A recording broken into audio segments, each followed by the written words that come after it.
Selamat siang. Assalamualaikum warahmatullahi wabarakatuh.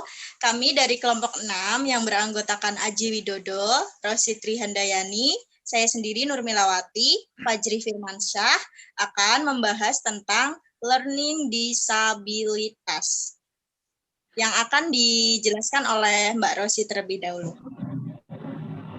Baik, yang Mbak Rosi, pertama yaitu pengertian kesulitan belajar. Kesulitan belajar mencakup pengertian yang luas, di antaranya yaitu ada learning disorder, learning dysfunction, underachiever, slow learner, dan learning disabilities. Yang pertama, learning disorder atau kekacauan belajar, yaitu keadaan di mana proses belajar seseorang terganggu karena timbulnya respon yang bertentangan. Pada dasarnya, yang mengalami kekacauan belajar, potensi dasarnya tidak dirugikan. Akan tetapi, belajarnya terganggu atau terhambat oleh adanya respon-respon yang bertentangan, sehingga hasil belajar yang dicapainya lebih rendah dari potensi yang dimilikinya. Selanjutnya yaitu learning dysfunction. Learning dysfunction merupakan gejala di mana proses belajar yang dilakukan siswa tidak berfungsi dengan baik. Meskipun sebenarnya siswa tersebut tidak menunjukkan adanya subnormalitas mental, gangguan alatria, atau gangguan psikologis lainnya. Kemudian, yang ketiga yaitu underachiever. Underachiever mengacu kepada siswa yang sesungguhnya memiliki tingkat potensi intelektual yang tergolong di atas normal, tetapi prestasi belajarnya tergolong rendah. Kemudian yang keempat yaitu ada slow learner atau lambat belajar. Slow learner ini merupakan siswa yang lambat dalam proses belajar, sehingga ia membutuhkan waktu yang lebih lama dibandingkan sekelompok siswa yang lain yang memiliki taraf potensi intelektual yang sama. Dan yang terakhir yaitu learning disabilities, atau ketidakmampuan belajar, mengacu pada gejala di mana siswa tidak mampu belajar atau menghindari belajar, sehingga hasil belajar di bawah potensi intelektual. Selanjutnya, pada dasarnya seseorang memiliki 4 masalah besar yang tampak jelas di mata orang tuanya dalam kehidupan, yaitu yang pertama ada out of law atau tidak taat aturan. Seperti misalnya susah belajar, susah menjalankan perintah, dan lain sebagainya. Kemudian yang kedua yaitu bad habit atau kebiasaan jelek atau kebiasaan buruk. Misalnya yaitu suka jajan, suka merengek, suka ngambek, dan yang lain. Yang ketiga, maladjustment atau penyimpangan perilaku. Kemudian yang keempat yaitu ada post-playing delay atau masa bermain yang tertunda.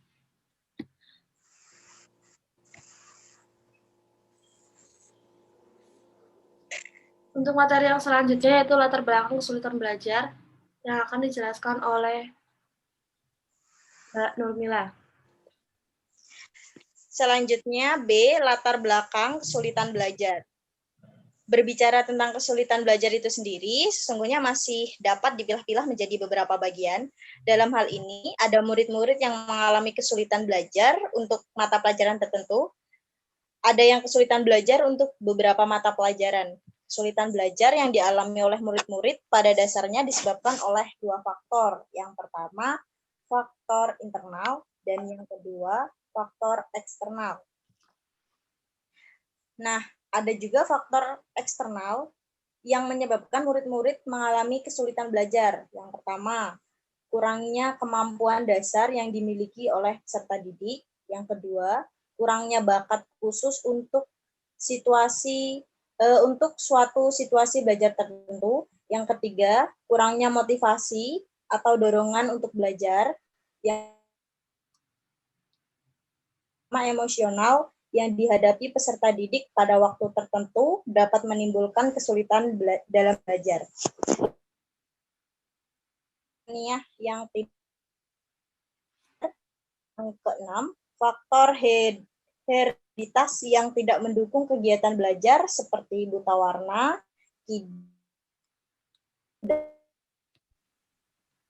kemudian faktor yang terdapat dari luar diri peserta didik yang dapat mempengaruhi hasil belajar itu ada faktor lingkungan sekolah yang kurang memadai bagi situasi, dan yang kedua ada situasi dalam keluarga mendukung situasi belajar peserta didik. Nah, selanjutnya yang C, gejala kesulitan belajar. Menurut Moh Surya, tingkah laku yang merupakan manifestasi dari gejala kesulitan belajar antara lain, yang pertama, menunjukkan hasil belajar yang rendah. Yang kedua, hasil yang dicapai tidak seimbang dengan usaha yang dilakukan.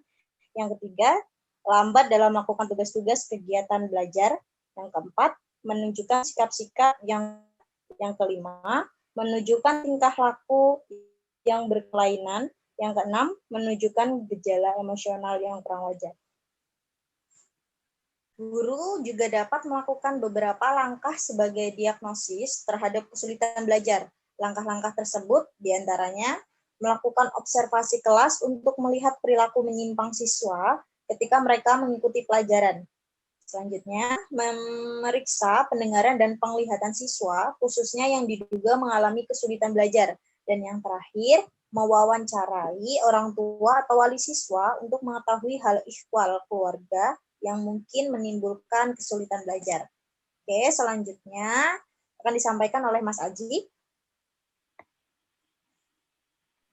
Untuk materi keempat, yaitu tentang dampak kesulitan belajar.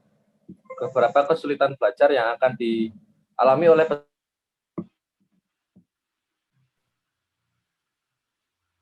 dan mengulang, atau bisa kita sebut dengan bahasa reseptif dan ekspresif. Kondisi motorik yang buruk, gerakan yang sedikit ceroboh, hingga mempengaruhi fungsi belajarnya.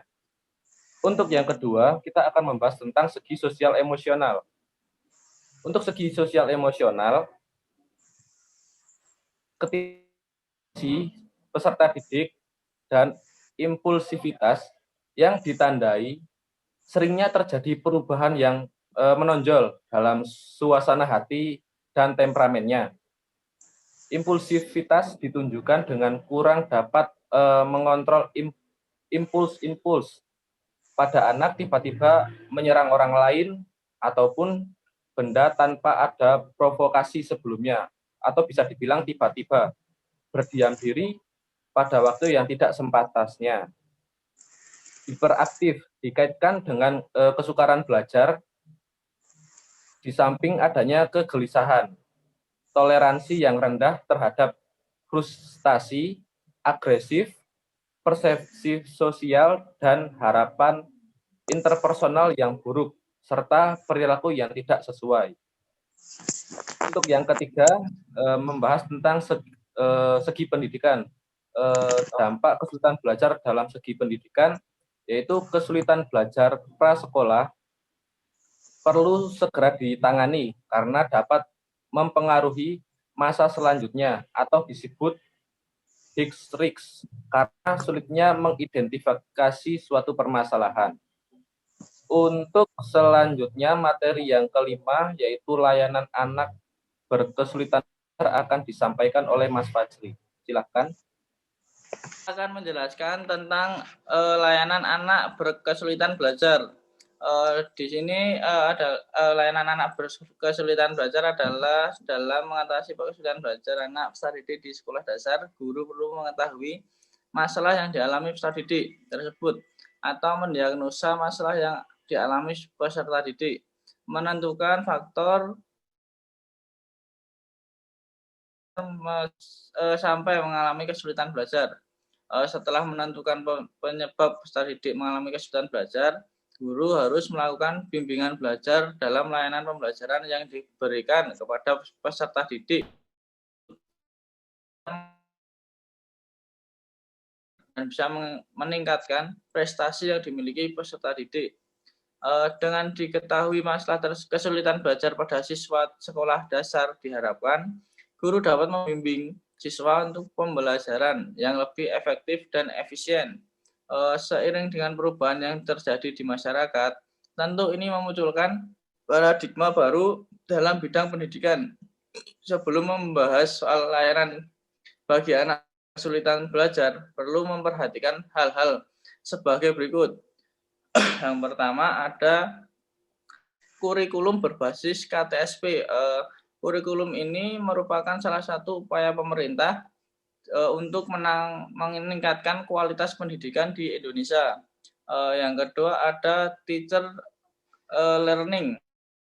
Ini merubah proses pendidikan menjadi proses belajar dan peserta didik.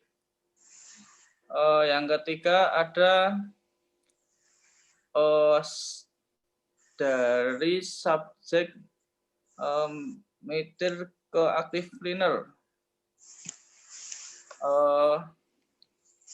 Ini dalam konsep ini guru berfungsi sebagai fasilitator, mediator, dan moderator dalam setiap proses belajar mengajar. Kuncinya adalah active learner atau pembelajaran yang aktif. Keempat ada dari segregasi ke integrasi. Pendidikan segregasi maka malah akan memisahkan anak berkebutuhan khusus dengan lingkungan. Ini sangat tidak baik untuk kemampuan anak ke depannya. Oleh karena itu muncul konsep pendidikan integrasi sebagai model layanan yang ideal untuk anak berkebutuhan khusus. Sampai sekian dari saya. Terima kasih.